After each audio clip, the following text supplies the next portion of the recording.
The more strict you get with a stubborn and angry child, the worse their behavior gets. There are 7 neuroscience-based positive parenting rules that can reduce your child's anger and stubbornness without shouting and hitting. And today I want to share them with you. To understand positive parenting, you have to first understand that your child's brain is like a staircase. When your child feels safe, their brain runs upstairs. Upstairs, your child's brain can think and listen and learn and communicate and cooperate. On the other hand, when your child feels scared, your child's brain runs downstairs. Downstairs, your child gets angry and stubborn and starts hitting and yelling and throwing tantrums. The usual parenting techniques of hitting and yelling and shouting and threatening send your child's brain downstairs, where they become angrier and more stubborn. Positive parenting focuses on making your child feel safe so that their brain feels like going upstairs, and there it starts thinking and listening and cooperating and behaving better. So, my 7 positive parenting rules are 7 ways of making your child's brain feel safe instead of scared, so that your child's brain runs upstairs instead of downstairs. So, first positive parenting rule is speak softly. When you speak loudly, your child feels scared. This makes their brain run downstairs and they become angry and stubborn. On the other hand, when you speak softly, when your child's voice is louder than your voice, they feel bigger and stronger than you. They therefore do not feel scared.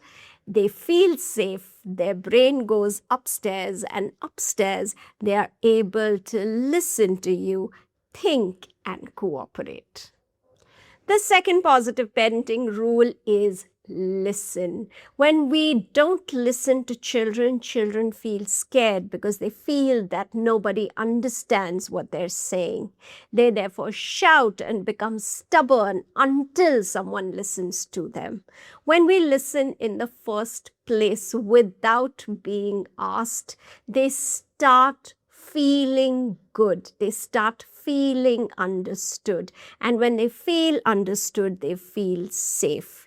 If we shout at them, we don't listen to them, their brain goes downstairs. When we listen to them, when we understand what they're saying, their brain goes upstairs. They then listen to us, they communicate with us, and they become more cooperative. The third positive parenting rule is empathize. When we empathize with children, when we show them that we understand what they are feeling, what they mean, what they want, they feel safe. So simple things like, I get it, I know what you want, I know what you're feeling, can make them feel really, really safe. This reduces their anger and stubbornness because their brain then starts moving upstairs. They then listen to us, they accept our guidance and learn better. The fourth positive parenting rule is give choices. When we keep giving children instructions all day, do this, do that, don't do this, don't do that, they feel like they have no control over their life. When they have no control, they start feeling scared. Their brain goes downstairs and they become angry and stubborn. On the other hand, when we give them small choices like, would you like this or that? Do you want to go now or later? Do you want to do this or that? That makes them feel like they're in control. Their brain then goes upstairs, they listen, and they make better decisions. The fifth rule of positive parenting is collaborate and solve problems together.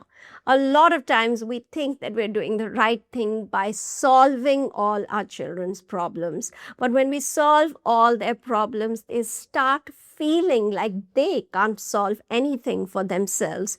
This makes them feel incapable. When they feel incapable, they feel small and scared. Their brain then goes downstairs and they start becoming angry and stubborn.